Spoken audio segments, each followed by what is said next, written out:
Jai Hind, Namaskar, and good evening from Bharat, that is India. Today, a news has come which might be shocking many in the world, including many Indians. But I am not shocked. For I was expecting this news any time. And I'll explain what this news is and why I am not shocked. The news is that Saudi Arabia and Pakistan, yes, the rogue state of Pakistan,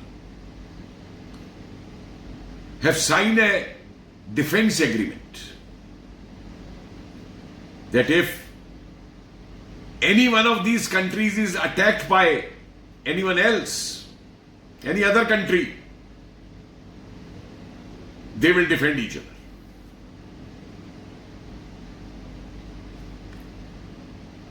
Great achievement for the beggar Pakistan, who always begged with a big bowl for money to Saudi Arabia. And I don't know how many big bowls he might have carried, that their Sharif, their Prime Minister, to get this agreement in their begging bowl.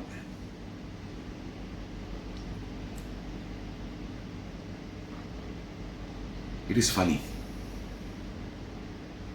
for many reasons. Firstly, let both Pakistan and Saudi Arabia know one thing, that in 1971, America tried its best to save Pakistan from bifurcation. It moved its 7th Fleet also. And all the arms which were used at that time by Pakistan against India,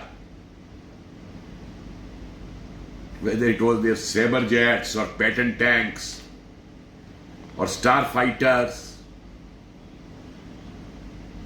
they were all American. And at the same time, not only America failed to defend Pakistan, but the most humiliating defeat in the history of war world over was the surrender of 93 Pakistani army soldiers in Dhaka to the Indian Army.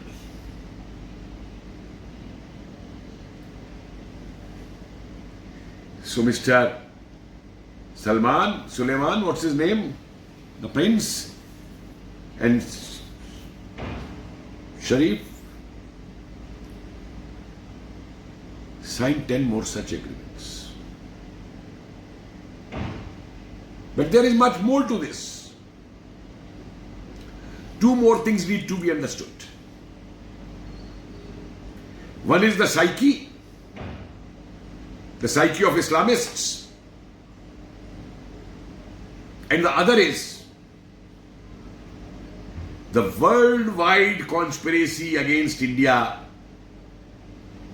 to check India, to destabilize India,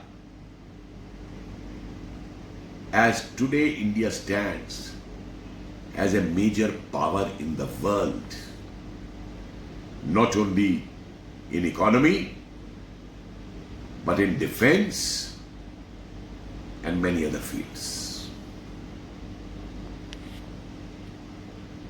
So was it? This is what for Asif Munir had been called by Trump to White House, made to drink wine, have some sausages. And that is the deal Trump was doing.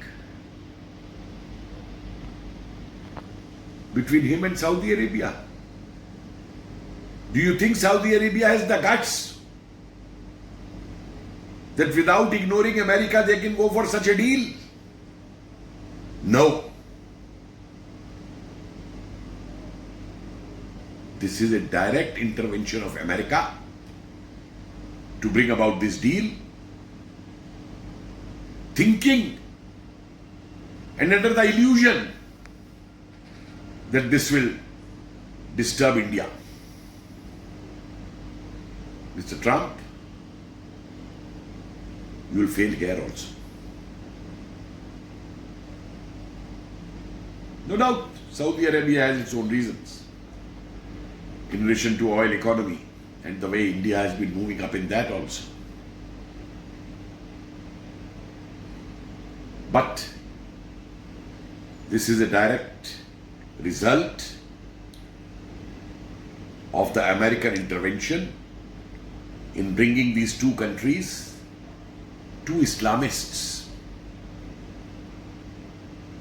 closer.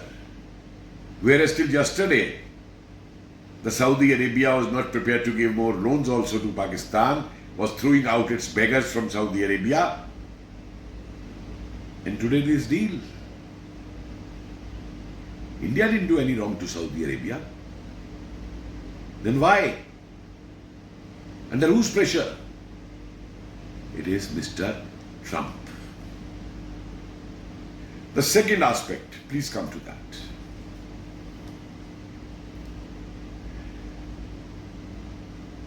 Long before, in India,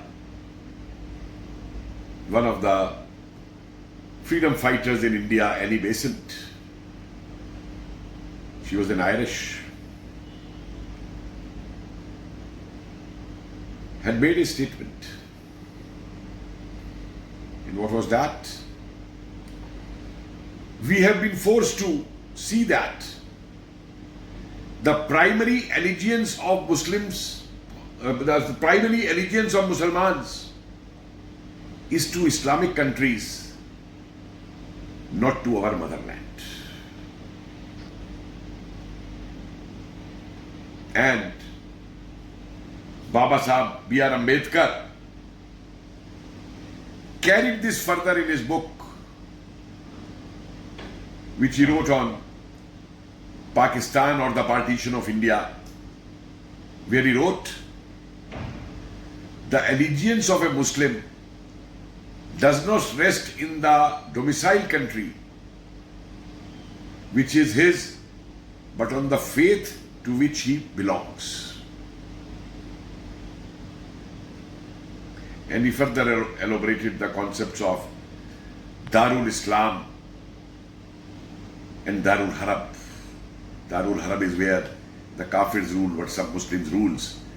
Muslims stay over there, and how these Islamists have to convert Darul Harab into a Darul Islam, that is state ruled by the Islamists. Now this alliance between Saudi Arabia and Pakistan is going a step further, and the step further is that their religion is determining the relations between the two Islamist states. And both these states are known for spreading Islamic terrorism world over. The way terrorists have been funded by Saudi Arabian money, and the way terrorists, Islamist terrorists, have been bred, trained, financed, and exported by the rogue Pakistan is well known to the world. And yet, these so-called powers in the West fail to understand the psyche of Islamists, whether it is England, America, France, Belgium, Austria, Italy, Germany, Spain, Portugal, Any country you pick up there. I have long said for many years that the control center of these jihadis is one only. They may have 50 different names as Hamas or Al-Qaeda or Hazibolla or ICIS or Lashkar and whatnot, or Hootis or whatnot. But their command center is one. With Turkey or Saudi Arabia vying with each other to be their Khalifa, to be the leader. I appreciate these Islamist clerics who very honestly are making open declarations in every country that they will rule over them in America. How does Trump tolerate this? When the Islamic clericals say that we will enslave America, we will rule over America, Islamists will rule the whole world. When they say it in England, when they say this in France, when they say this in Germany.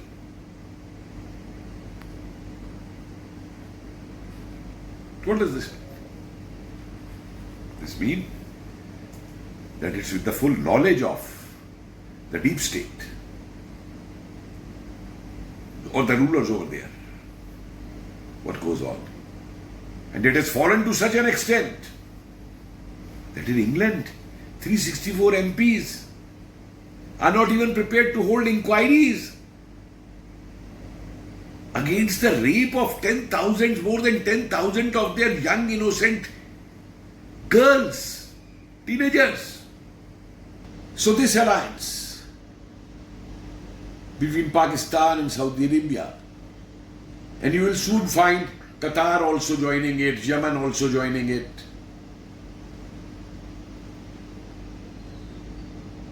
What they are calling the NATO of West Asia to emerge. Why don't Saudi Arabia and Pakistan, when they are so big brothers of Islamists, also declare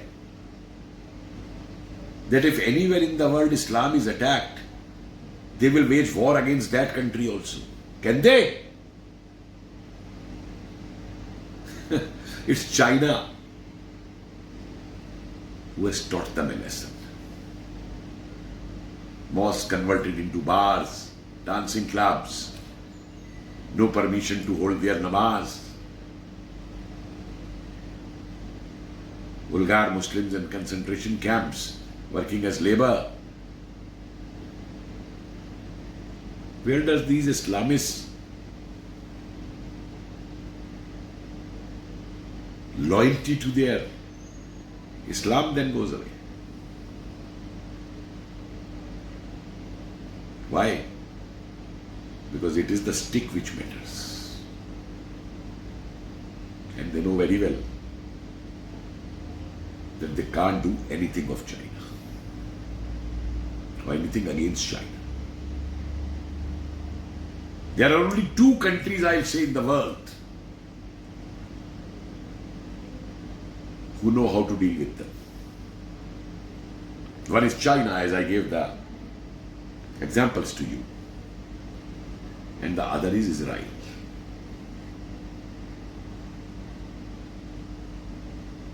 And do you think Israel will take this lightly? This alliance?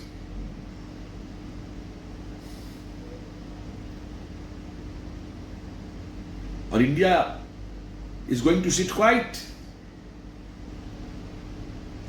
This alliance shows this defense agreement shows another aspect also, that how afraid and how nervous Pakistan is after Operation Sindoor, having seen the strength of India.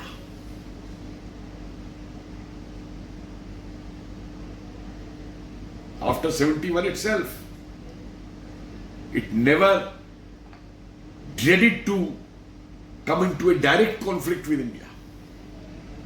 Quietly, they tried to do Kargil. And what they call proxy war.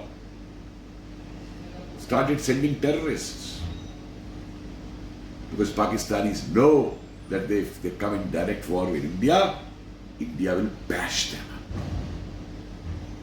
Bash them up. And Operation Sindoor was just a small trailer of that, a very small example of that. So of this nervousness, they have gone and backed Saudi Arabia. And Saudi Arabia is doing it. But understand one more thing in this. These countries are also known for betraying each other. You know this psyche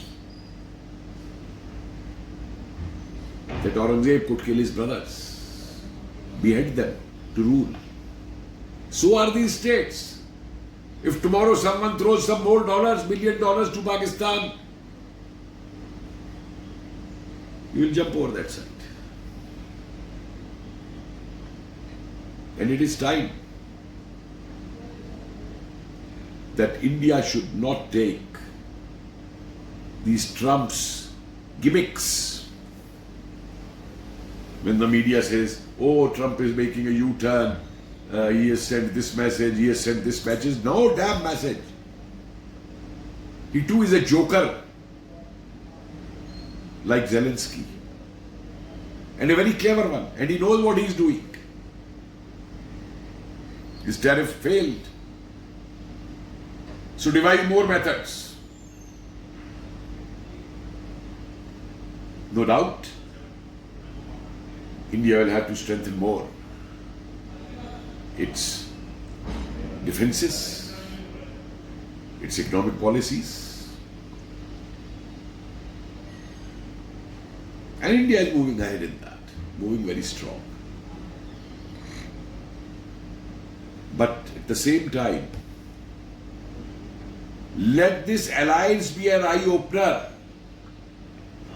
to all the kafirs in the world. The kafirs, non-believers. For the Islamists are not just the Hindus, the Christians, the Sikhs, the Buddhists. You know what they had done in Bamiyan? Breaking the Buddha statues.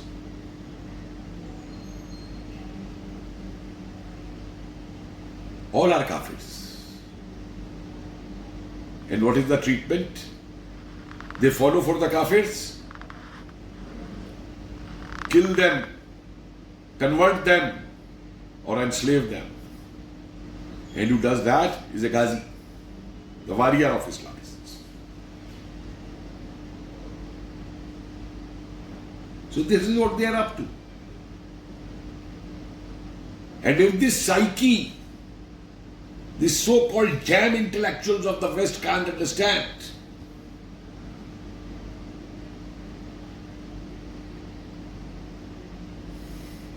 then I think very soon in England, they will have to change their national anthem from God Save the King to God Save England. But India is firm, India is strong, and Mr. Trump and your stooges of Pakistan and Saudi Arabia, let it be a clear message to you that no amount of such drama will put pressure on us, scare us, and you can't threaten us this way. Mr. Suleiman, even before the news will reach you that India is at war with Pakistan, Pakistan would be finished before that. If you think you can save Pakistan, Why don't, in the name of Muslim Brotherhood then, why don't you save the Hootis from Israeli attacks? Go and save them now. Why can't you protect Qatar from Israeli attacks? Go and protect your Gaza Islamists then now. Go and protect the Hamas now. Go and protect the Hazibolla now. No signing of defense agreements with them. No, you don't need it. Because they are all under your commands. Doing drama in the world. And this is to my fellow countrymen. I know some of our foolish opposition people who don't understand ABC of international diplomacy will shout rubbish.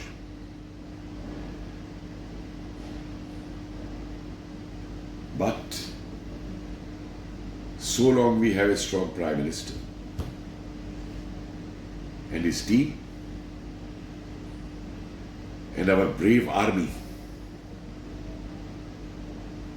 I mean all sections of the army, Air Force, Navy, Coastal Guard, Border Security Force, CRPF, Industrial Security Force, we have nothing to fear. Yes, we won't take it lightly, we won't take it as a gimmick. We have to be alert and cautious.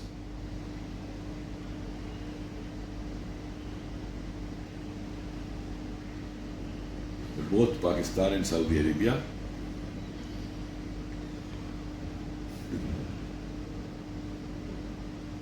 go and hug each other. It looks a nice photograph when the prince is hugging a beggar. Jai Hind.